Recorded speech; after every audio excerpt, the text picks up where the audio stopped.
नमस्कार दोस्तों, YouTube channel exam learner में आपका स्वागत है। दोस्तों आज के इस वीडियो में हम लोग यूपी टेट एग्जाम 2021 के लिए जो कि 28 नवंबर को आयोजित होने वाला है, तो इस वीडियो में हम लोग देखेंगे सीखने के महत्वपूर्ण सिद्धांत एवं प्रमुख मनोवैज्ञानिकों के द्वारा दी गई अधिगम से संबंधित परिभाषा, जो कि 2 से 3 प्रश्न इस टॉपिक से हमेशा जो है प्रश्न बनते हैं। तो आप यदि इस वीडियो को कंप्लीट देख लेते हैं तो 5 प्रश्न जो है आपका पक्का हो जाएगा यूपी टेट एग्जाम में। तो वीडियो को लाइक शेयर कर दीजिएगा। चैनल पर पहली बार आए हैं तो चैनल को सब्सक्राइब कर लीजिएगा, साथ में बेल आइकन को प्रेस कर लीजिएगा, जिससे आने वाले अगले वीडियो का नोटिफिकेशन आपको पहले मिलता रहे। और पीडीएफ इसका हमारे टेलीग्राम चैनल पर मिल जाएगा। नीचे डिस्क्रिप्शन में टेलीग्राम का लिंक दे दिया गया है, वहाँ से ज्वाइन करके आप पीडीएफ भी डाउनलोड कर सकते हैं। तो आइए शुरू करते हैं।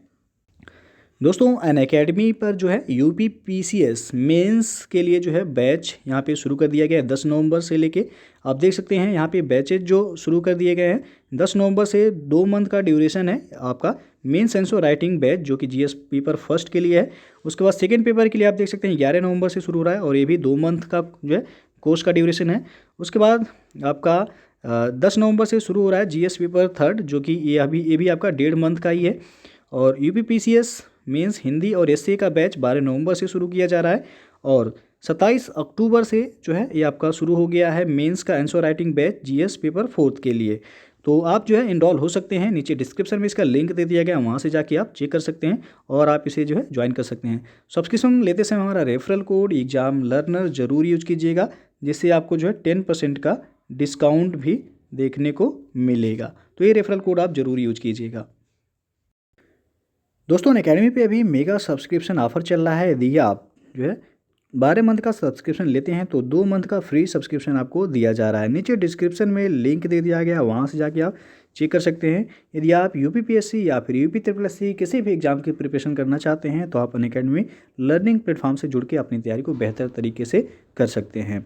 और सब्सक्रिप्शन लेते समय हमारा रेफरल कोड यूज जरूर कीजिएगा एग्जाम लर्नर, जिससे आपको 10% का एडिशनल डिस्काउंट भी जो है मिल जाएगा।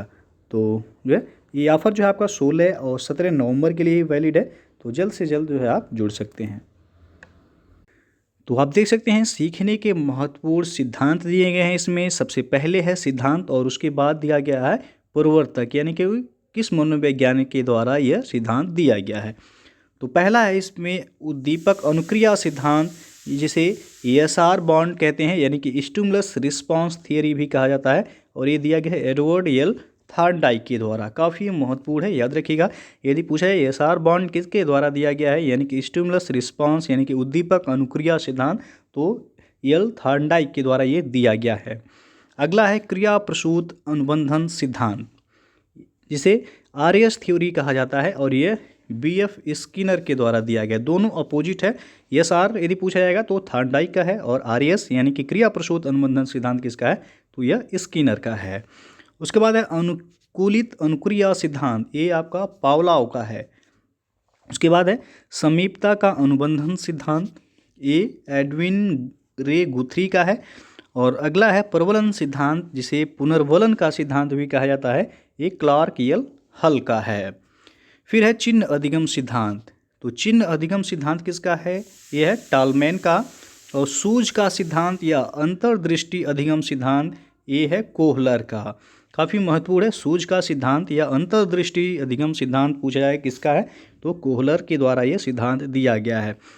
उसके बाद है अधिगम का क्षेत्र सिद्धांत, जो कि कुर्ट लेविन का है ये। और अधिगम सोपानकी का सिद्धांत ये आर्यम गैने का है, जो कि 8 प्रकार के इन्होंने अधिगम सोपान बताए हैं। आगे हम लोग देखेंगे इसी वीडियो में, इसे भी यहाँ से जो है प्रश्न हमेशा बनता है। तो अधिगम सोपान का सिद्धांत किसका है, आर्यम गैने का है। और सामाजिक अधिगम सिद्धांत किसका है, ये भी महत्वपूर्ण है, तो ये अल्बर्ट बंडूरा का है। तो ये महत्वपूर्ण सिद्धांत हैं। एक बार इसे आप परीक्षा से पहले ज़रूर देख लीजिएगा, नहीं तो इसे नोट कर लीजिएगा और परीक्षा से पहले इसे एक बार ज़रूर दे करके जाइएगा। यहाँ से जो है एक प्रश्न जो है आपका पक्का हो जाएगा।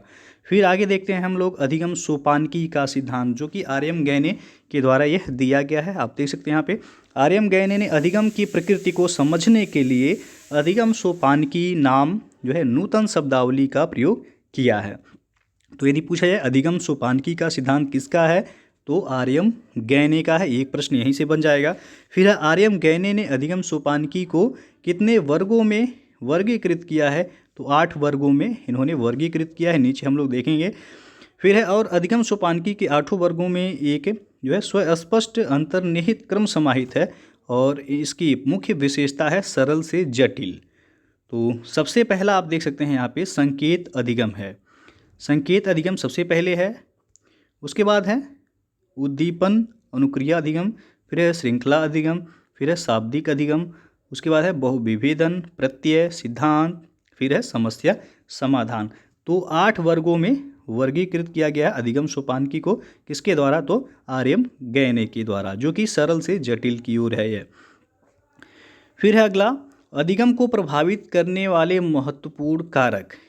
तो यहाँ से भी जो है प्रश्न बनता है कि अधिगम को प्रभावित करने वाले महत्वपूर्ण कारक कौन कौन से हैं। तो सबसे पहला आप देख सकते हैं शारीरिक कारक आ जाएगा इसमें, मनोवैज्ञानिक कारक आ जाएगा, पर्यावरणीय कारक आएगा, ध्यान, थकान, स्मरण, विस्मरण, अभिप्रेरणा, परिपक्वता और अधिगम की इच्छा, ये सभी अधिगम को प्रभावित करने वाले महत्वपूर्ण कारक हैं। तो 2 तरह से प्रश्न बनते हैं, एक तो पूछा जाएगा अधिगम को प्रभावित करने वाला कारक इनमें से कौन सा नहीं है, तो इसमें से 3 ऑप्शन देगा और एक अलग से ऑप्शन दे देगा। तो इसे आप एक बार जरूर दे करके जाइएगा, अधिगम को प्रभावित करने वाले महत्वपूर्ण कारक कौन कौन से हैं।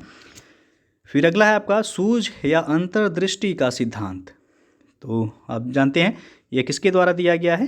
तो कोहलर के द्वारा दिया गया। इस सिद्धांत को देने का श्रेय जर्मन मनोवैज्ञानिक कोहलर किस देश के थे? तो जर्मनी के थे, जो कि अपनी पुस्तक मेंटालिटी ऑफ एप्स में 1925 में प्रस्तुत किया है इन्होंने। और सूझ के सिद्धांत को गेस्टाल्टवादी सिद्धांत भी कहा जाता है, महत्वपूर्ण है। और कोहलर ने सूझ सिद्धांत का प्रयोग बनमानुस या सुल्तान नामक चिंपांजी पर करते हैं। यानी कि सूझ का सिद्धांत पूछा जाएगा कि किस पर प्रयोग किया गया था कोहलर के द्वारा, तो बनमानुस पर किया गया था, जिसका नाम क्या था? सुल्तान उसका नाम था। और सूझ का आधार क्या है? तो कल्पना है। कल्पना जितनी अधिक होगी सूझ की क्षमता का विकास भी उतनी अधिक होगा। ये परिभाषा किसके द्वारा दिया गया है? तो कोहलर के द्वारा दिया गया है। परिभाषा भी पूछा जाता है, तो याद रखिएगा। फिर आपका चिन्ह अधिगम सिद्धांत, तो यह टालमैन के द्वारा दिया गया। एडवर्ड चेस टालमैन अपनी पुस्तक purposive behaviour in animals and man में चिन्ह गेस्टाल्ट सिद्धांत या प्रत्याशा सिद्धांत देते हैं। तो पूछा जाए कि चिन्ह अधिगम सिद्धांत किसका है? तो यह टालमैन का है। उसके बाद आगे है समीपता अनुबंधन अधिगम सिद्धांत। ये है एडविन रे गुथ्री का। इन्होंने जो जीपी हॉर्टन के साथ मिलकर समीपता अनुबंधन का अधिगम सिद्धांत दिया है। और गुथ्री का मत है कि उद्दीपक व अनुक्रिया के बीच अनुबंधन पुनर्वलन द्वारा स्थापित नहीं होता है, बल्कि उद्दीपक व अनुक्रिया के बीच अनुबंधन समीपता के आधार पर होता है। और एडविन रे गुथ्री भी अमेरिका के मनोवैज्ञानिक हैं और थार्नडाइक के उद्दीपक अनुक्रिया सिद्धांत से प्रभावित हैं। और गुथ्री भी जो है अपने अधिगम सिद्धांत के लिए बिल्ली का प्रयोग करते हैं, जैसे कि थार्नडाइक ने किया है। तो यहाँ पे जो है समीपता अनुबंधन अधिगम सिद्धांत पूछा है किसका है? तो एडविन रे गुथ्री का है ये। उसके बाद आगे है आपका देख सकते हैं प्रवलन का सिद्धांत, जिसे पुनर्वलन का सिद्धांत भी कहते हैं। तो सीखने के प्रवलन सिद्धांत को देने का श्रेय अमेरिका की मनोवैज्ञानिक क्लार्क एल हल को है, जो अपनी पुस्तक प्रिंसिपल्स ऑफ बिहेवियर में इन्होंने दिया है। तो प्रवलन का सिद्धांत किसका है? तो क्लार्क एल हल के द्वारा ये सिद्धांत दिया गया है।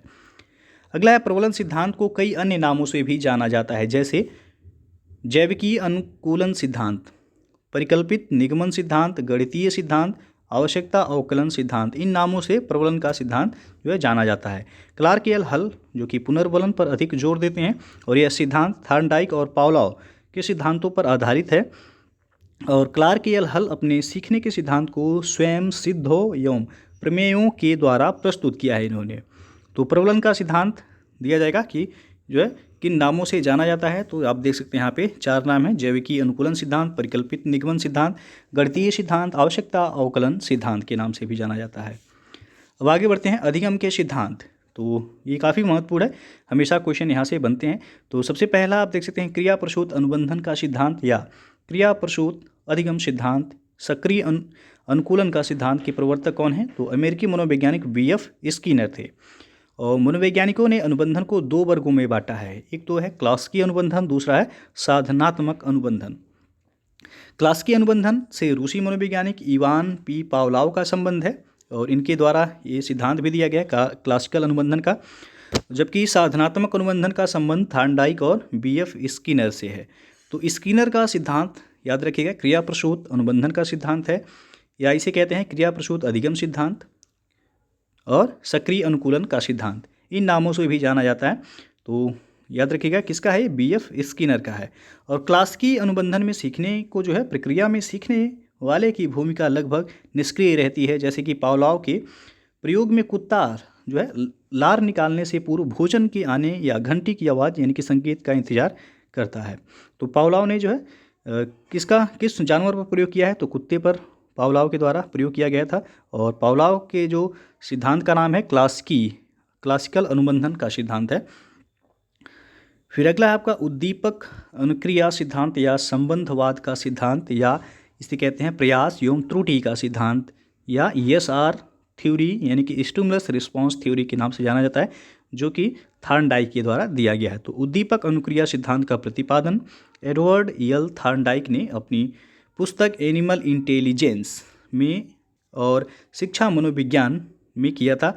उद्दीपक अनुक्रिया सिद्धांत के अनुसार अधिगम की प्रक्रिया के दौरान उद्दीपक तथा अनुक्रिया के बीच बंधन यानी कि बॉन्ड्स अथवा संबंध बनते हैं। और थार्नडाइक के अनुसार किसी भी कार्य की क्रिया के लिए उद्दीपक यानी कि स्टिमुलस होता है, और जिसके कारण अनुक्रिया यानी कि रिस्पांस होती है, जिन्हें उद्दीपन अनुक्रिया बंधन यानी कि ESR बॉन्ड कहते हैं।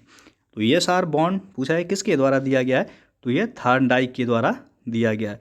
इनके सिद्धांत का जो है नाम याद रखिएगा, उद्दीपक अनुक्रिया सिद्धांत है, संबंधवाद का सिद्धांत कहा जाता है, या प्रयास एवं त्रुटि का सिद्धांत भी कहा जाता है। किसका है, थार्नडाइक का। उसके बाद आगे है थार्नडाइक ने जो है सीखने के 3 मुख्य नियम और 5 गौड़ नियम दिए हैं। तो मुख्य नियम ही पूछे जाते हैं, याद रखिएगा। पहला है इसमें तत्परता का नियम, दूसरा है प्रभाव का नियम और तीसरा है अभ्यास का नियम। तो ये तीनों ही महत्वपूर्ण है, यहाँ से जो है हमेशा प्रश्न बनते हैं।